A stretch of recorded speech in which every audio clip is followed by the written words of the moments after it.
ሁለተኛ ዜና ምዕራፍ 22 በኢየሩሳሌም የነበሩትም ታናሹን ልጁን አካዝያስን በእርሱ ፋንታ አነገሱት። የመጣባቸው የአረብና የአሊማዞን የሽፍቶች ጭፍራ የእርሱን ታላቆች ገድለዋቸው ነበርና። የይሁዳ ንጉሥ የኢዮራም ልጅ አካዝያስ ነገሰ። አካዝያስም መንገስ በጀመረ ጊዜ ዕድሜው 42 ዓመት ነበረ። በኢየሩሳሌምም 1 ዓመት ነገሰ። እናቱም ጎቶልያ የተባለች የዘንበሪ ልጅ ነበረች። እናቱም ክፉ ለማድረግ ትመክረው ነበርና እርሱ ደግሞ በአክዓብ ቤት መንገድ ሄደ። አባቱም ከሞተ በኋላ የአክዓብ ቤት እንዳደረገ በእግዚአብሔር ፊት ክፉ አደረገ፣ እስኪጠፉ ድረስ መካሪዎች ነበሩትና። በምክራቸውም ሄደ።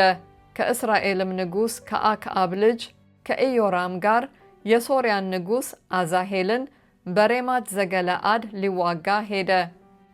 ሶርያውያንም ኢዮራምን አቆሰሉት። ከሶርያም ንጉሥ ከአዛሄል ጋር በተዋጋ ጊዜ ሶርያውያን በሬማት ያቆሰሉትን ቁስል ይታከም ዘንድ ወደ ኢዝራኤል ተመለሰ።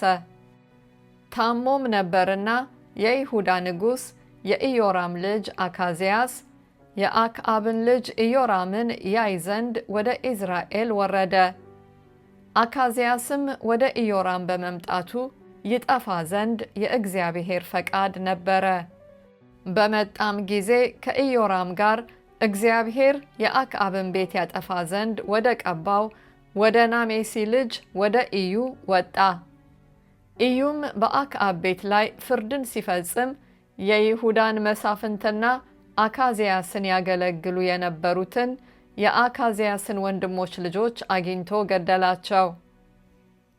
አካዝያስንም ፈለገው፣ በሰማርያም ተሸሽጎ ሳለ አገኙት።